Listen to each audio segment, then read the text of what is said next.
अस्सलाम वालेकुम dear students. 9th 10th first year में जो है वो हमारे पास पहले 5 जो ऑब्जेक्टिव्स आते हैं बोर्ड में, वो अमूमन करेक्ट यूज़ ऑफ वर्ब के होते हैं। तो करेक्ट यूज़ ऑफ वर्ब के लिए हमने टेंसेस क्लास में किए थे और एक्टिव सेंटेंसेस भी हमने किए थे।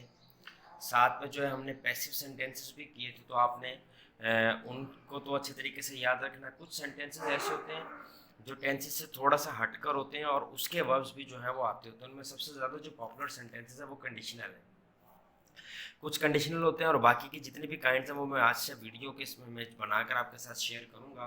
और जितनी भी इसकी काइंड्स हैं करेक्ट यूज़ ऑफ वर्ब में या करेक्शन में जो इस्तेमाल होती हैं, वो सारे के सारे इंशाल्लाह मैं आपके साथ जो है वो वीडियो के ज़रिए शेयर करूंगा। आपने तमाम वीडियोस को अच्छे तरीके से देखना है।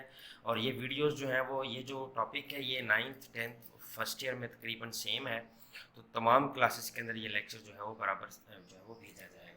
सो कंडीशनल सेंटेंस, पहले तो ये हमें पता होना चाहिए कंडीशनल सेंटेंसेस होते क्या हैं। तो कंडीशन जो है उर्फ आम में हमारे पास जो है वो शर्त को कहते हैं। ये आपको पता होना चाहिए और पता भी होगा कि ऐसे सेंटेंस जिसमें किसी किस्म की कोई ना कोई कंडीशन हो, कंडीशनल सेंटेंस कहलाते हैं।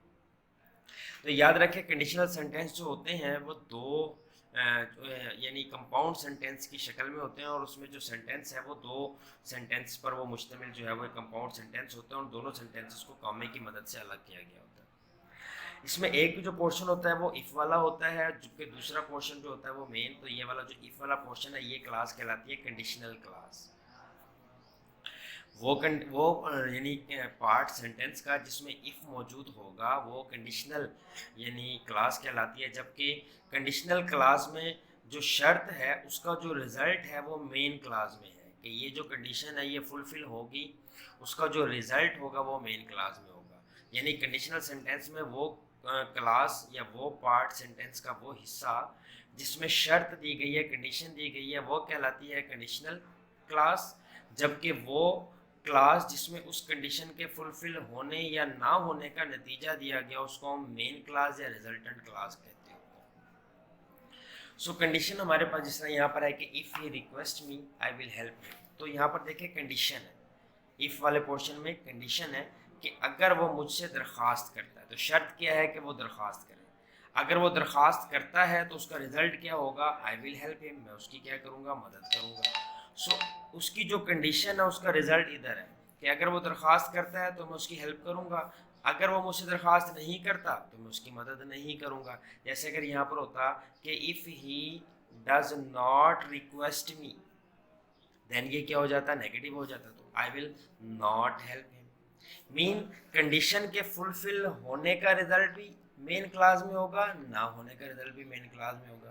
तो ये नहीं, कंडीशनल सेंटेंस के दो पार्ट होते हैं, एक होता है इफ प्लस क्लास और एक मेन क्लास।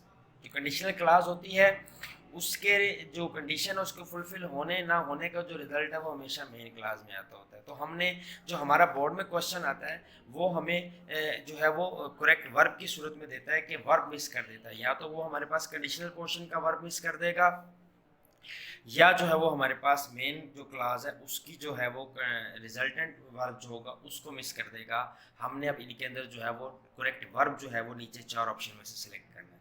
कंडीशनल सेंटेंस जो होते हैं वो हमारे पास 4 तरह के होते हैं, इनकी 4 टाइप्स होती हैं। एक होती है zero conditional, first conditional, second conditional और थर्ड कंडीशनल। तो अगर आपको समझ में आ गई है कि कंडीशनल सेंटेंसेस होते क्या हैं, देन फिर मैं आपको इसकी जो है वो जीरो जो कंडीशनल टाइप्स बताता हूँ और फिर आपको ये बताता हूँ कि आपने किस कंडीशन के अंदर किस जो है वो तरह से वर्ब्स को जो है वो पुट करना है। तो जीरो कंडीशनल हमारे पास जो सेंटेंस होंगे वो किस तरह के होंगे, ये फिक्र अमूमी सच्चाई को बयान करने के लिए इस्तेमाल होते हैं। ऐसे फिक्रों की दोनों क्लास यानी जो हमारे पास मेन क्लास होगी उसमें भी और जो हमारे पास रिजल्टेंट क्लास होगी उसमें भी, मेन क्लास में भी और रिजल्टेंट दोनों के अंदर हमेशा प्रेजेंट सिंपल प्रेजेंट टेंस इस्तेमाल होता है। सिंपल प्रेजेंट टेंस आपको पता है किसको कहते हैं, वो टेंस जिसके अंदर इज एम आर बतौर हेल्पिंग वर्ब इस्तेमाल होते हैं। एक तो होता है प्रेजेंट इंडेफिनिट और एक होता है सिंपल प्रेजेंट टेंस। ये क्लास में मैं अच्छे तरीके से आपके साथ डिस्कस कर चुका हूँ कि प्रेजेंट डेफिनिट टेंस क्या होता है और सिंपल प्रेजेंट टेंस क्या होता है। तो सिंपल प्रेजेंट टेंस फिर बता रहा हूँ, वो सिंपल वो प्रेजेंट टेंस होता है जिसके अंदर इज एम आर को बतौर हम वर्ब इस्तेमाल करते हैं। तो ये हमारे पास टेंस जो है वो सिंपल टेंस। तो अगर कोई सच्चाई बयान की गई होगी, यूनिवर्सल ट्रुथ होगा, देन हमारे पास जो हमारे पास इफ क्लास होगी उसमें भी सिंपल प्रेजेंट टेंस आएगा, और जो हमारे पास मेन क्लास यानी रिजल्टेंट क्लास होगी उसमें भी हम सिंपल प्रेजेंट टेंस इस्तेमाल करेंगे। जैसे कि इफ यू आर हेल्दी, अगर आप सेहतमंद हैं, नथिंग इज लॉस्ट, तो आपको कोई नुकसान नहीं हो सकता। सो देखें कि इफ़ यू आर हेल्दी, अब यहाँ पर आर बतौर वर्ब इस्तेमाल हो रहा है, यू के बाद जो है हमारे पास ये वर्ब के तौर पर आया हुआ है।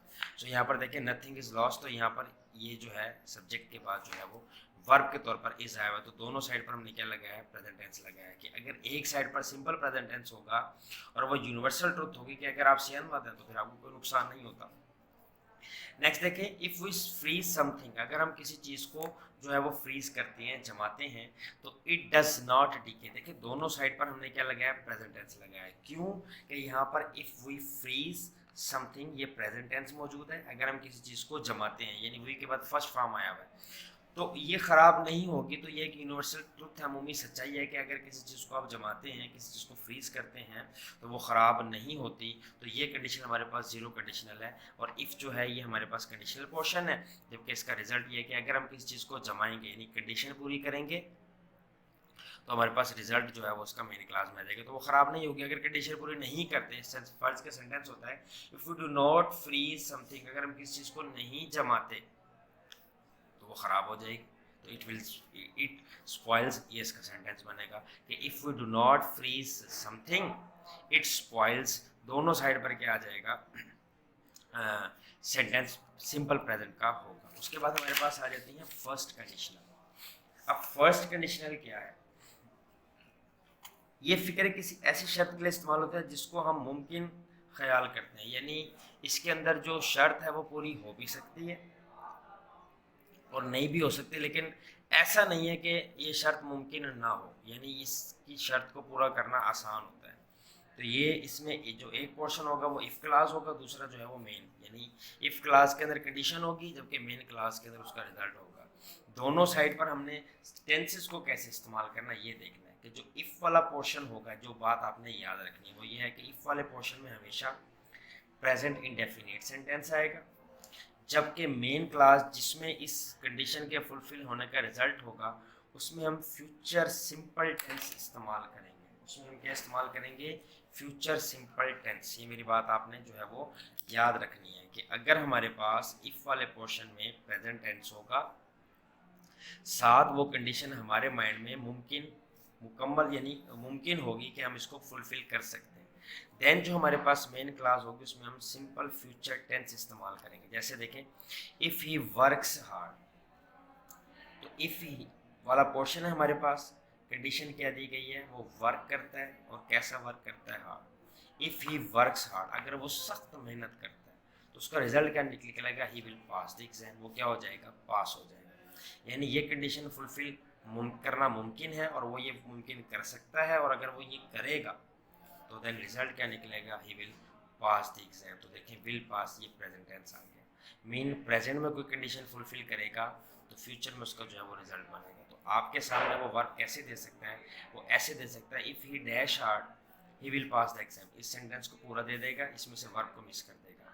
तो आपने देख लेना कि अगर आपका बाद वाला पोर्शन यानी रिजल्टेंट पोर्शन जो है वो future indefinite future simple tense है तो आप यहाँ पर प्रेजेंट डेफिनेट के मुताबिक वर्ब लगाएंगे, या हो सकता है वो इस सेंटेंस को पूरा दे दे कि if he works hard he dash the exam. तो आप देखेंगे कि यहाँ पर प्रेजेंट डेफिनेट टेंस आया हुआ है और जो कंडीशन है वो फुलफिल भी हो सकती है। तो यहाँ वाला जो वर्ब है वो आप जो है वो मेन क्लास में वो फ्यूचर टेंस के मुताबिक उसके रूल्स के मुताबिक जो है वो फुलफिल करेंगे, जो कि हम क्लास में पढ़ चुके हैं। देखें, if it is white lie I will help you, अगर ये जो बात बताई गई है झूठ है तो इसमें तुम्हारी क्या करूँगा, मदद करूँगा। यानी कंडीशन ये है और उसका रिजल्टेंट ये है। देखिए, इफ़ यू ईट एक्सेसिवली, अगर तुम बहुत ज़्यादा खाते हो, देखिए यू के साथ फर्स्ट फॉर्म लगा तो डेफिनेटली प्रेजेंट डेफिनेट टेंस है। अब इस शर्त क्या है कि अगर तुम ज़्यादा खाते हो उसका रिजल्ट क्या होगा, यू विल बी इल, तुम क्या हो जाओगे, बीमार हो जाओगे। सो यहाँ पर वो या तो इस सेंटेंस को पूरा दे देगा, ईट को मिस कर देगा, या ईट वाला सेंटेंस पूरा दे देगा, इफ वाला पोर्शन इसको मिस कर देगा। तो इसके मुताबिक आपने जो है वो वर्ब को सिलेक्ट करना होगा। If we work in collaboration, अगर हम इकट्ठे ताउन के साथ काम करते हैं, we shall make rapid progress, तो हम तेज़ तरक्की करेंगे। यानी इफ़ वाले पोर्शन में जो शर्त दी है वो है वर्क, और वर्क कैसे हो, कोलैबोरेशन के साथ हो, कंबाइन हो। तो उसका रिजल्ट क्या निकलेगा, we shall make rapid progress. तो ये कंडीशन फुलफिल हो सकती है और उसका रिजल्ट भी ये होगा। तो यहाँ पर प्रेजेंट डेफिनेट टेंस से देखें वर्क और उसका रिजल्ट जो है वो शैल मेक प्रोग्रेस। तो प्रेजेंट डेफिनेट के अंदर कंडीशन है और फ्यूचर डेफिनेट के अंदर उसका रिजल्ट है। तो असल जो चीज़ याद रखने वाली है वो ये है कि जो इफ वाला पोर्शन होगा वो प्रेजेंट डेफिनेट का होगा और उसका रिजल्टेंट जो मेन क्लास होगी वो क्या होगी, future indefinite. If you do not study the text, अगर तुम इस दिए गए टेक्स्ट को सिलेबस को नहीं पढ़ते, you will not able to secure good marks, तुम अच्छे नंबर लेने के काबिल नहीं होते। तो देखिए यहाँ पर एक कंडीशन फुलफिल नहीं हो रही। कंडीशन क्या है कि अगर तुम इस टेक्स्ट को नहीं पढ़ते तो उसका रिजल्ट फ्यूचर में क्या है कि तुम अच्छे मार्क्स हासिल नहीं कर पाओगे। और अगर यहाँ पर सेंटेंस होता if you study the text, यानी कंडीशन फुलफिल करते हो, अगर तुम इस टेक्स्ट को पढ़ लेते हो तो फिर सेंटेंस क्या होता है, you will secure, you will be able to secure good marks. तो मीन अगर यहाँ पर सेंटेंस नेगेटिव होगा तो देन फ्यूचर वाला भी नेगेटिव में आ जाएगा, और अगर यहाँ पर पॉजिटिव होगा तो पॉजिटिव में चला जाएगा। If he is late he will miss the train, अगर वो लेट हो जाता है, कंडीशन क्या है वो लेट हो, तो फिर क्या होगा, रिजल्ट क्या निकलेगा, वो he will miss the train. So अगर प्रेजेंट में काम क्या होगा, वो लेट होगा, तो फ्यूचर में उसका रिजल्ट क्या निकलेगा, वो ट्रेन उससे छूट जाएगी। तो ये मैंने 2 कंडीशंस आपको करवाई हैं, इनको आपने अच्छे तरीके से करना है, इससे रिलेटेड एग्जांपल्स आपने बनानी है। बाकी जो कंडीशन सेकंड और थर्ड उसकी वीडियो के साथ और मज़ीद सेंटेंसेस के साथ फिर हाजिर होंगे। बहुत शुक्रिया, अल्लाह हाफिज़।